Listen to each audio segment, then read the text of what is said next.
ये कहानी है रामू की, जो कि बहुत ही गरीब था, लेकिन उसके पास एक खेत था। वो उसी में ही खुशी खुशी मेहनत मजदूरी करके अपना गुजर बसर बहुत ही मजे से और खुशी से कर रहा था।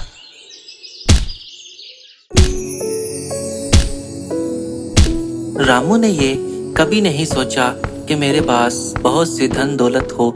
उसके पास जो भी था वो उसी में ही खुश था।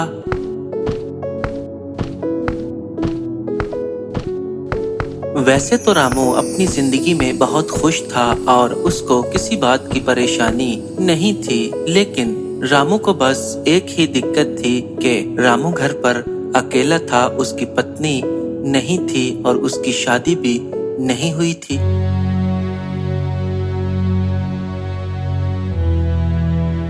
रामू का रंग थोड़ा सा सांवला था, इसलिए जो भी लड़की उसको देखती वो उससे शादी के लिए मना कर देती। इसलिए रामू की शादी नहीं हो रही थी और रामू बस इस वजह से ही थोड़ा सा परेशान रहता था। ऐ ऊपर वाले, ऐसा तूने मुझको रंग क्यों दिया? जो भी लड़की मुझको देखती है वो मेरे रंग की वजह से मुझसे ब्याह करने से मना कर देती है। आए ऊपर वाले, अब मेरा क्या होगा? हर एक तो मुझको मना कर देती है, लेकिन आए ऊपर वाले कोई बात नहीं। जो मेरी किस्मत में, जो मेरे भाग्य में आपने लिखा है ना, वो मुझको मिलकर ही रहेगा। अब मुझे तो बस इसी का इंतजार है। अगले दिन रामू जब खेत जा रहा होता है तो रास्ते में उसको बब्बन चाचा मिलते हैं, और जब वो बब्बन चाचा के पास पहुंचता है तो बब्बन चाचा उसको ये कहता है कि और रामू कैसा है? ठीक है ना? और रामू क्या कर रहा है? और मैंने सुना है कि कल तुमको फिर देखने वाले आए थे और तुमको देखकर ही उन्होंने इनकारी कर दी। क्या बात है? रिश्ता हुआ है कि नहीं अभी? अरे बब्बन चाचा, मुझे तो लगता है कि मेरा इस जन्म में तो रिश्ता होने से रहा, क्योंकि जो भी आता है रंग की ही बात करता है कि लड़के का रंग काफी ज्यादा सांवला है। तो बब्बन चाचा देखो, अगर रंग सांवला है तो दिल में मैल तो नहीं ना? ये तो किसी को नजर नहीं आती। पता नहीं बब्बन चाचा अब मेरा क्या होगा। अरे होना क्या है, मेरे बेटे का ब्याह होगा। इतनी परेशानी क्यों ले रहे हो? मैं तुमको बताता हूँ, मेरे पास ना एक रिश्ता है। हाँ, लड़की भी काफी सुशील है और मेरे जानने वाले भी हैं, तो मैं उनसे बात करके देखता हूँ। हाँ बब्बन चाचा, ये ठीक है, आप ना उनसे बात कर लीजिएगा और फिर जब आना हुआ ना बता दीजिएगा मुझको पहले। हाँ रामू, फिक्र मत करो, मैं पहले आकर तुझको बताऊंगा, फिर ही तो उनको लेकर आऊंगा ना, कि तुम घर पर ही रहो। हाँ, फिक्र मत करो। तो ठीक है, फिर मैंने कोई काम करना है, फिर मैं उनके पास जाऊंगा और फिर सारी बात आकर तुझको बताऊंगा। बब्बन रामू को कुछ उम्मीद दे जाता है और बब्बन वहाँ से चला जाता है।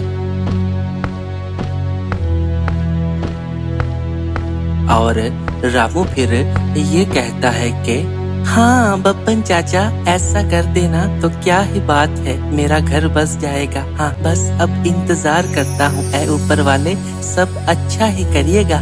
रामू इतना कहकर फिर वहाँ से खेत चला जाता है।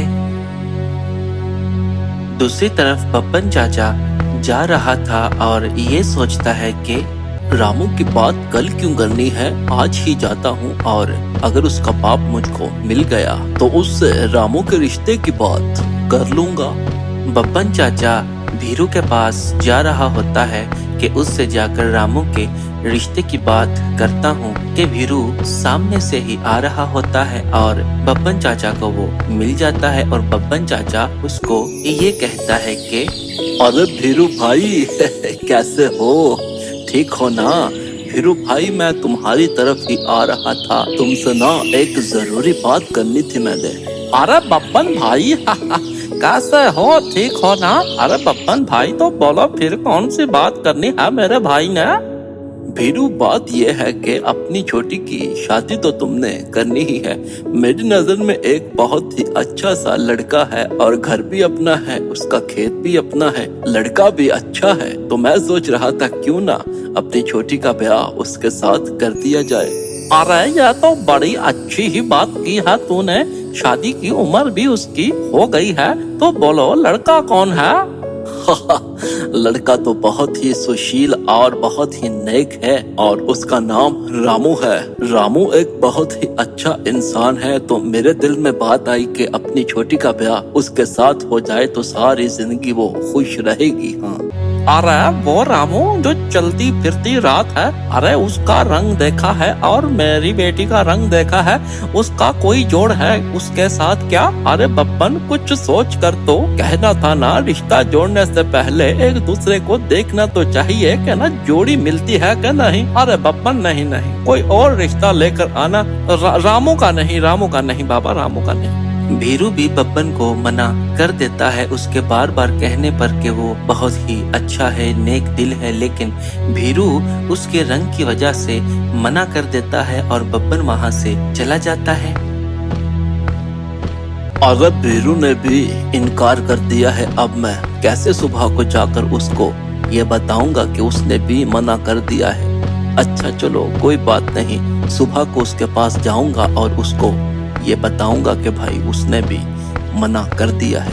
अगले दिन रामू सुबह सुबह ही उठ जाता है, बहुत खुश होता है और ये कहता है कि आज बब्बन चाचा ने भी आना है, ऊपर वाला सब कुछ अच्छा ही करे, आज मुझे वो पसंद कर जाए, फिर मेरे घर में भी रौनकें लग जाएंगी, खुशियाँ आ जाएंगी, बस ऊपर वाला सब कुछ अच्छा ही करे आज और बब्बन चाचा खुशी की खबर ही सुनाए।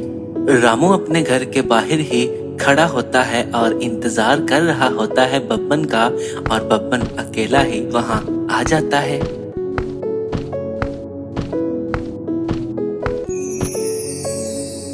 बब्बन रामू के पास आ जाता है और बब्बन थोड़ा सा परेशान था कि मैं अब इसको कैसे बताऊं कि उन्होंने भी मना कर दिया है। तो बब्बन चुप था और रामू बब्बन से ये पूछता है कि अरे बब्बन चाचा, आप अकेले ही आ रहे हैं, क्या बात है, वो साथ नहीं आए क्या? और आप परेशान भी लग रहे हैं बब्बन चाचा, मुझे सच्ची सी बात बता दें कि क्या हुआ है और आप ऐसे अकेले क्यों आए हैं?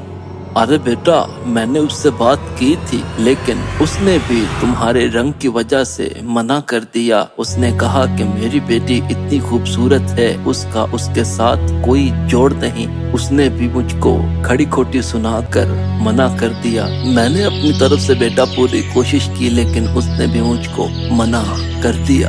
अरे चाचा ठीक है, कोई बात नहीं, जो मेरे भाग्य में लिखा है होना तो वही है ना, जो ऊपर वाले की मर्जी है। अगर मेरी किस्मत में ये लिखा ही नहीं है तो फिर इसको कौन टाल सकता है। ठीक है चाचा, आज के बाद ना तो मैंने कोशिश करनी है और ना ही मैंने इस चीज के बारे में सोचना है, जो ऊपर वाले की इच्छा हुई वो हो जाएगा। इतना कहकर रामू वहाँ से अपने खेत को निकल जाता है।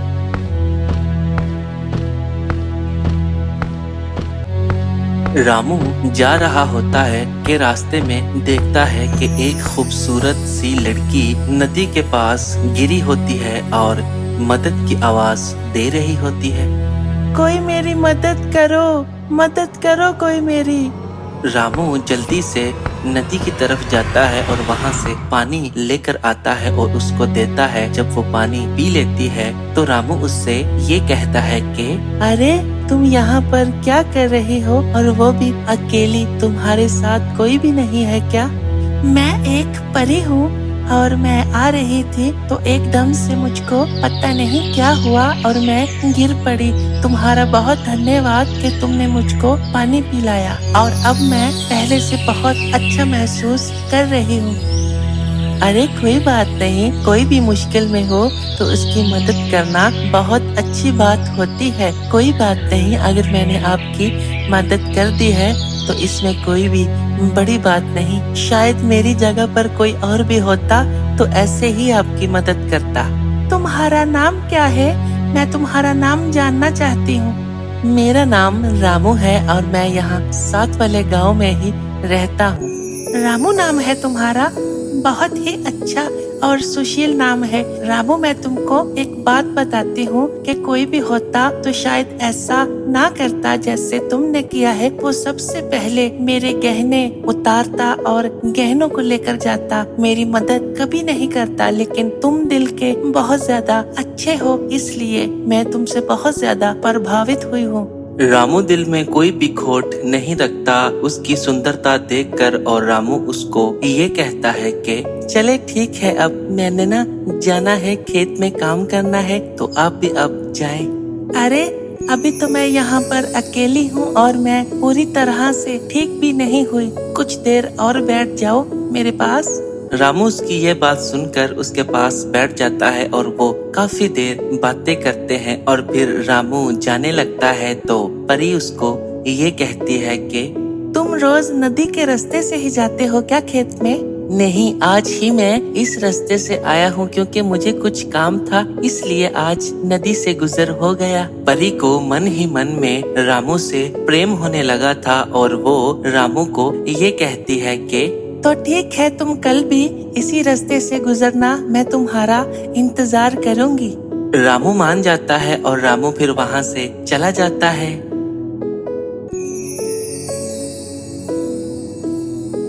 ऐसे ही परी और रामू रोज मिलने लगे नदी के किनारे, और परी को रामू से प्रेम हो गया था और रामू को भी परी से प्रेम हो गया था। तो एक दिन परी रामू से ये कहती है कि मुझे नहीं पता कि मैं ये बात कहाँ से शुरू करूँ, लेकिन जो मेरे दिल में बात है वो मैं तुमसे कह देती हूँ कि मुझको तुमसे बहुत ज्यादा प्रेम हो गया है और मैं तुमसे शादी करना चाहती हूँ। क्या तुम मुझसे शादी करोगे? सच्ची बताऊं तो मुझको भी तुमसे बहुत ज्यादा प्रेम हो गया है। मैं अगर एक दिन भी तुमसे ना मिलूं तो मेरा दिन अच्छा बिल्कुल भी नहीं गुजरता। तो मैं तुमसे शादी करूंगा, लेकिन मुझे तो आज तक मेरे रंग की वजह से सबने ही मुझको आज तक मना किया है। लेकिन तुमको ऐसा क्या मुझ में नजर आया है कि तुम मुझसे शादी करना चाहती हो और तुमको मुझसे प्रेम हो गया है? अरे रामू, कौन कहता है कि प्रेम रंग देखकर होता है? प्रेम तो दिल को देखकर होता है, सच्चाई ईमानदारी देखकर होता है। मुझे तुमसे रंग नहीं चाहिए, मुझे बस जो चाहिए था वो तुम में सारे गुण हैं। तुम ईमानदार हो, तुम दिल के अच्छे हो, तुम नेक हो, तो इसके अलावा मुझको और कुछ नहीं चाहिए। मुझे तुमसे बहुत ज्यादा प्रेम है और मैं तुमसे शादी करना चाहती हूँ। अरे ये बात तो ठीक है, प्रेम तुम भी करती हो और प्रेम मैं भी करता हूँ, लेकिन हम शादी कैसे कर सकते हैं? तुम तो एक परी हो और मैं एक इंसान हूँ, तो एक परी और इंसान की शादी कैसे हो सकती है? ये तो नामुमकिन बात है। तो अब हम शादी कैसे करेंगे? अरे बाबा, तुम इस बात की फिक्र कर रहे हो तो ये कोई बड़ी बात नहीं। मैं तुम्हारे लिए अपनी सारी शक्तियाँ छोड़ दूंगी और मैं परी से एक इंसान बन जाऊंगी। तो फिर हम दोनों शादी कर लेंगे और हंसी खुशी जीवन बिताएंगे। अरे ऐसा हो सकता है क्या? अगर ऐसा हो जाए तो फिर तो बहुत ही अच्छा होगा। फिर हम दोनों शादी करेंगे और हम अपनी जिंदगी बहुत ही अच्छे से और सुकून से गुजारेंगे। रामू, मैं तुम्हारे लिए कुछ भी कर सकती हूँ, ये तो फिर मेरी शक्तियाँ हैं और मैंने इंसान बनना है, ये कुछ भी नहीं है मेरे लिए। मैं तुमसे बहुत ज्यादा प्रेम करती हूँ और मैं तुम्हारे लिए कुछ भी कर सकती हूँ। रामू के रंग की वजह से सारे रामू को धुतकारते रहे, लेकिन जो रामू को मिला वो किसी के पास नहीं था। ऊपर वाले ने रामू को परी के रूप में पत्नी दी। तो इस कहानी से हमको ये सीख मिलती है कि लोग चाहे जितना भी आपको धुतकार दें, जितना भी आपसे मुंह फेर लें, लेकिन अगर आप में अच्छाई है, अगर आप नेक हैं, लेकिन ऊपर वाला आपसे मुंह नहीं फेरेगा। वो जब आपको देगा तो आपकी सोच से भी बढ़कर देगा।